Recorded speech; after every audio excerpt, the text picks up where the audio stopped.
அனைவருக்கும் காலை வணக்கம். நம் உடலில் ஏற்படக்கூடிய அனைத்து நோய்களுக்கும் காரணம் குடல் சுத்தமில்லாமல் இருப்பதுதான். குடல் சுத்தமே உடல் சுத்தம். நான் எந்த வீடியோ போட்டாலும் இந்த குடல் சுத்தத்தை பற்றி நான் சொல்லிட்டு தான் மற்ற வீடியோவுக்கு போவேங்க.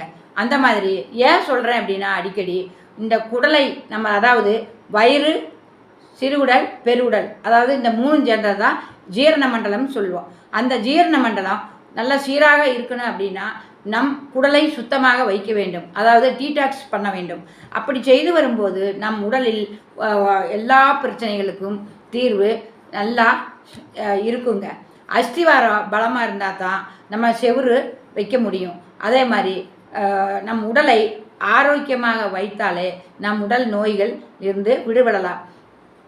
உடல் நோயிலிருந்து விடுபடாமல் நம்ம எப்போ பார்த்தாலும் ஆஸ்பத்திரி நம்ம வாழ்க்கையிலேயே பாதி நாள் ஆஸ்பத்திரிக்கே போயிருங்க. நம்ம சேமித்து வைக்கிற இதுகளும் அப்படி செலவாகி போகும். அப்படியெல்லாம் இல்லாமல் திரிபலாசூரணம், அதாவது திரிபலாசூரணம் அப்படின்னா நெல்லிக்காய், கடுக்காய், தாண்டிக்காய் அப்படிங்கிற ஒரு 3 வகையான திரிபலாசூரணம். அடுத்த வீடியோவில் அதை பற்றி நான் முழுமையாக பேசலாம். நம்ம வாழ்க்கையில் எந்த இதை நோக்கி போகிறோம்னு தெரியாமல் விஞ்ஞானம் வளர்ந்துக்கிட்டு இருக்குங்க. அதை மக்கள் பயன்படுத்துகிற வகை இருக்குது. நம்ம உணவு பழக்க வழக்கங்கள், நம் உறக்கம், ஓய்வு வேணும். நம்ம எத்தனை தான் 24 மணி நேரம் உழைக்கலாம் அப்படின்னு ஆசை இருக்கும் மனிதனுக்கு. அதாவது 8 மணி நேரமாவது நம்ம உறங்க வேண்டும். 8 மணி நேரம் உறங்கும்போது நம் உடலில் ஆரோக்கியமாகவும் இருக்கும். நம் கண்களுக்கு நல்லா ஒரு என்ன சொல்கிறதுனா, கண்கள் வேகமாக கேட்ராய்டு ஃபார்ம் ஆகும். சிஸ்டத்தில் இருக்கிறவங்களும் அப்படி தான். கண் அப்படியே 24 மணி நேரமும் சிஸ்டத்தில் இருப்பாங்க. சில பேர் ராத்திரியில் ஐடி ஃபீல்டில் உள்ளவங்கெல்லாம் நைட்டெலாம் ஒர்க் பண்ணுவாங்க. அப்படி உள்ளவர்கள் நல்லா கண்களை 2, 4, 5 தர நல்லா சுத்தப்படுத்தணும். ஒரு ஐவாஸ் கப்புன்னு நான் முன்னொரு வீடியோவில் சொல்லியிருந்தேன். அந்த ஐவாஸ் கப்பு வச்சு நல்லா 4 நேரம் 5 நேரம் கழுகி வரணும். அப்படி கழுகும்போது கேட்ராய்டு ஃபார்ம் ஆகிறத தடுக்கக்கூடிய தன்மை ஐவாஸுக்கு இருக்குது. சரிங்களா? நீங்கள் மெடிக்கல் கடையில் கேட்டு வாங்கிக்கலாம். நான் இன்றைக்கி என்ன சொல்கிறேன்னா, நம்ம விஞ்ஞானம் வளர்ந்து வருதுங்க. நல்லதாக நம்ம எடுத்துக்கணும். நம்மளுக்கு கேடு விளைவிக்கிற இதை நம்ம மாற்றிக்கணும். நம்ம உணவை, அதாவது உணவு பழக்க வழக்கங்கள் இருக்குது இல்லைங்களா, அது நம்மளுக்கு முக்கியங்க. நம்ம ஏன் அப்படி சொல்கிறேன் அப்படின்னா, நம்ம சாப்பிடக்கூடிய உணவு நல்லா கொஞ்சமாக சாப்பிட்டாலும் ஹெல்த்தியாக நல்லா ஜீரண மண்டலம், இரத்த மண்டலம், தசை மண்டலம், நரம்பு மண்டலங்கள் எல்லாம் சீராக வேலை செய்வதற்கு ஒரு சத்தான உணவை எடுக்கும்போது நமக்கு ஆரோக்கியமாக இருக்கும். ஏன் இதெல்லாம் சொல்கிறேன் அப்படின்னா, அடிக்கடி சொல்கிறது அப்படிங்கும்போது குடல் சுத்தத்தை பற்றி தாங்க சொல்லிகிட்டு இருக்கேன். இங்கே வர்றவங்க எல்லாமே ஹாப்பி மார்னிங் அப்படிங்கிற ஒரு மருந்து இருக்குது. அந்த ஹாப்பி மார்னிங்கை நைட்டு சாப்பிட்ட பிறகு 8 மணிக்கு சாப்பிட்றோம் அப்படின்னா ஒரு டம்ளர் தண்ணியில் போட்டு, அதை கொதிக்கிற தண்ணியில் போட்டு மூடி வச்சிடணும். அப்படி அரை மணி நேரம் கழித்து சாப்பிட்டு வரும்போது காலையில் அலாரம் வச்ச மாதிரி நமக்கு எந்திரிக்க தோணுங்க. நம்ம மொபைல்லையோ கடிகாரத்துலையோ அலாரம் வைக்க தேவையில்லை. ஏன்னா நல்லா ஜீரண மண்டலம், வயிறு, சிறுகுடல், பெருகுடல் எல்லாம் நல்லா சீராக வேலை செய்வதற்கு இந்த திரிபலாசூரணம் பயன்படுகிறது. அதாவது கான்டாக்ட் நம்பர் கொடுக்குறேன். திரிபலாசூரணம் ஆயுர்வேதிக் அருமருந்துங்க.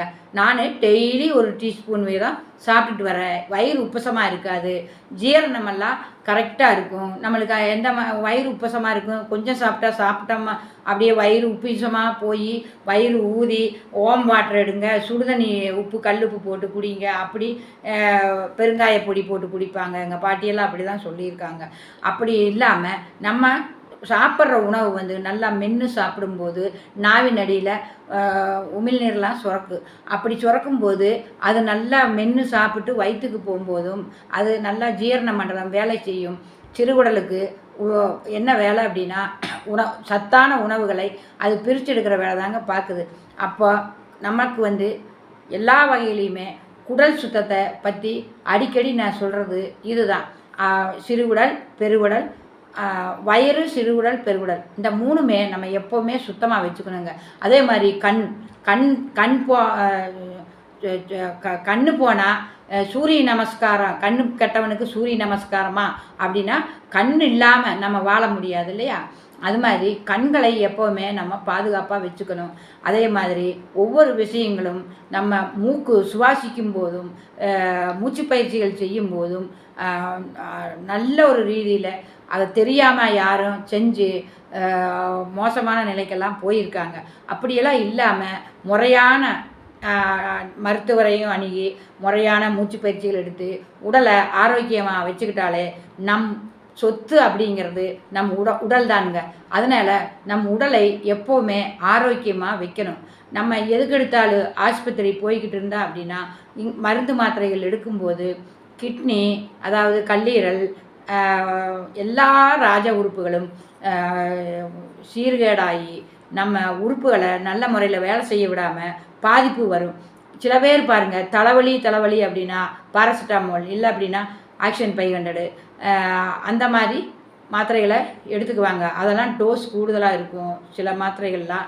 அது சாப்பிடும்போது அப்போதைக்கே போட்ட உடனே தலைவலி மாறும். அது குறைஞ்சிட்டு கொஞ்ச நேரம் பார்த்தா நல்லா உடம்பு நல்லா இருக்கும்.